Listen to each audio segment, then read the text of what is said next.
Students, today we are going to study about a new chapter number 8. Okay, chapter number 8, cell structure and its function. Okay, then already you learned that things around us are either living or non-living, right?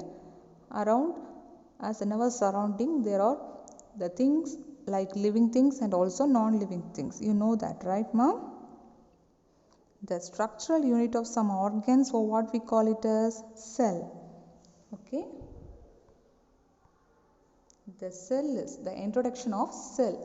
The cell is a basic structural and functional unit of life. Okay, cell is a basic structural and functional unit of cell. Okay, cell may be compared to bricks. Have you all seen bricks? Brick wall. In your book, page number 91, first picture number A. Okay, figure 8.2A. The brick walls are present in that picture, right? Cell are compared to brick walls. Okay, then here there is an activity. Take a small piece of an onion and peel off the skin with the help of what? Pair of forceps.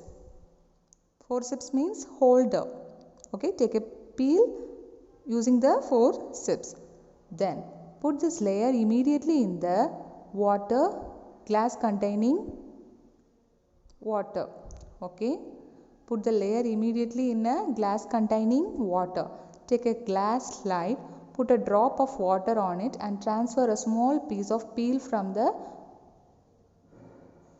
water glass to the slide. Okay, not watch. Water glass to the slide. Put a drop of iodine solution on this piece. Okay, follow by a cover slip with the help of mounting needle and fix it with the mounting needle.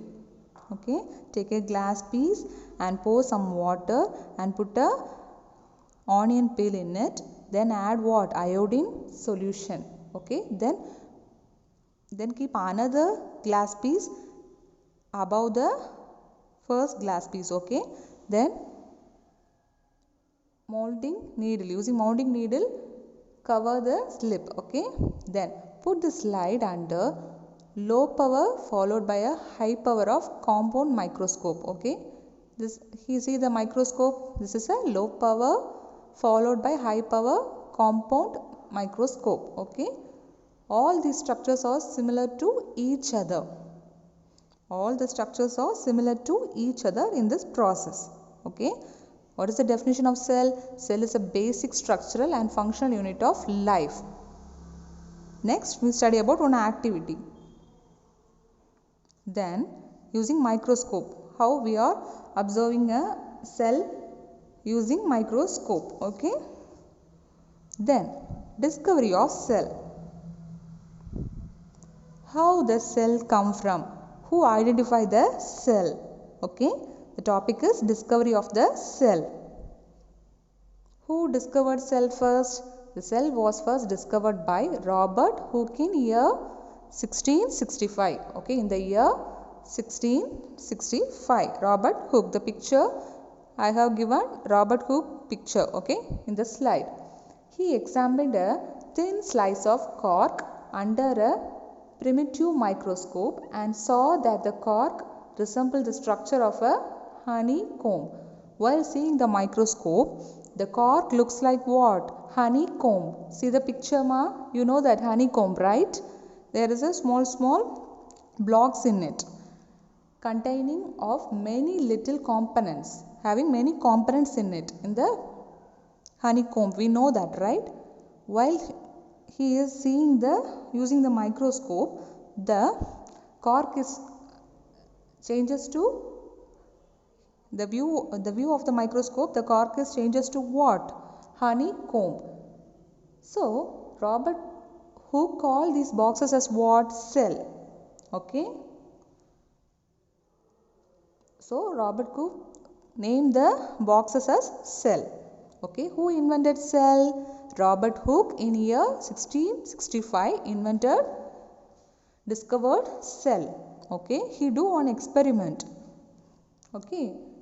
What the experiment? He see primitive microscope. He saw the cork, the structure of honeycomb. Okay. While seeing the cork, the structure of the cork is changes to what? Honeycomb. While seeing the microscope. Okay. So he named that boxes as what? Cell. Okay. Then the next topic is types of organism. What are the types of organism? There are two types, unicellular organism, multicellular organism. First we study about unicellular organism. Okay. Unicellular organism, a single cell may constitute a whole organism. Okay. In unicellular organism, uni means single. We know that, right? Single cell may constitute a whole organism. Okay. Unicellular organism means a single celled organism are called what? Unicellular organism. Okay. So here there is an example. First one is amoeba. Second one is chlamydomonas. Then paramecium and bacteria. I have given two pictures. First one is amoeba, then paramecium. Okay. These two are what made up of single cell. Okay, these two unicellular organism are made up of single cell. So we call it as unicellular organism. Okay, what are the examples of unicellular organism? Amoeba, chlamydomonas, paramecium and bacteria. Okay, then next we study about multicellular organism. Multicellular organism, many cells group together in a single body and assume different function in it to form various body parts. Okay. It is in multicellular organism, many cells grouped into single body and assume different function in it to form what? Various body parts. Example, some fungi, plants and animals. Okay. Organism made of more than one cell are called what? Multicellular. A single cell organism are called what? Unicellular. Okay, ma? Then the next thing is types of organism. Next, each living cell have what? Capacity to perform certain basic function and characteristics of all living forms. Right? Each living cell has the capacity to form certain basic function that are characteristics of all living forms. Example, cells of heart to pump blood. Right? The cells of heart is used to pump the blood. We know that. Cell of stomach to digest food, etc. Okay. In our body parts, there are many cells that are not identified by our eyes. Using microscope only, we are identify the cells. Okay. In heart, the cell is used to pump the blood. In stomach, the cell is used to digest food. Okay. Then, shape of the cell. There are shape, there are size of cells. First we study about shape of cells. Different organisms have different shape. It is due to changes in shape of cell. Okay, different organisms have different shapes. It is due to changes in the shape of the cell. Amoeba keeps on changing its shape due to the presence of pseudopodia. Okay. Amoeba keeps changing the shape. It has no stable shape. It changes the shape due to what? Presence of pseudopodia. Then, generally cells are round, spherical or elongated.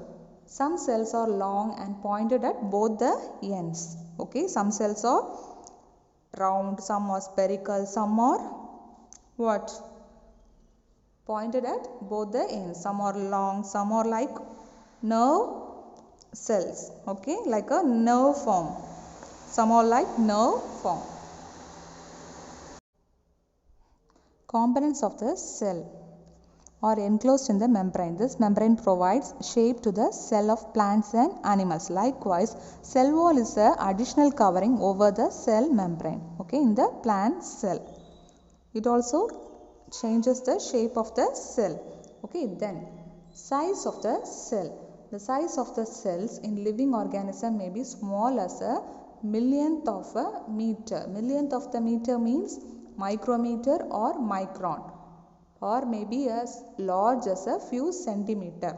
Okay, what we call it as millionth, micrometer or micron, or large few centimeter. Okay, the size of the cell in a living organism may be small as a millionth of meter, or maybe as large as a few centimeter. The smallest cell is 0.1 to 0.5 micrometer in bacteria. Okay, the second picture is bacteria's cell. It is very small. The largest cell measuring 170 micrometer into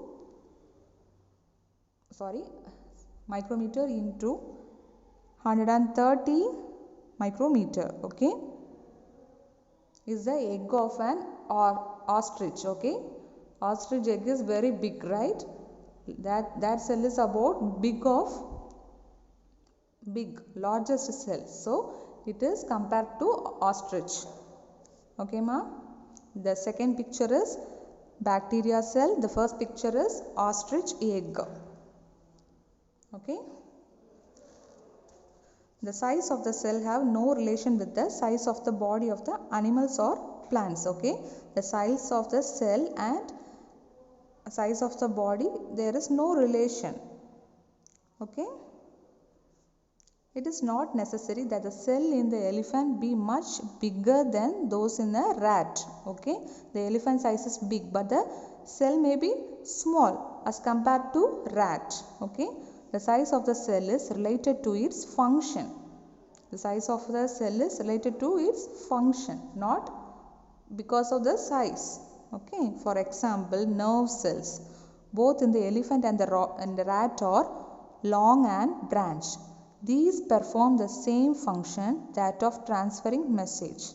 The nerve cells are both elephant and the rat have both nerve cells, but they perform the same function, that of transferring messages. Okay. What we studied today? Introduction of cell, then discovery of cell, then about the types of organism, then shapes of cell, size of cells. That's all about today's topic. Okay. Thank you.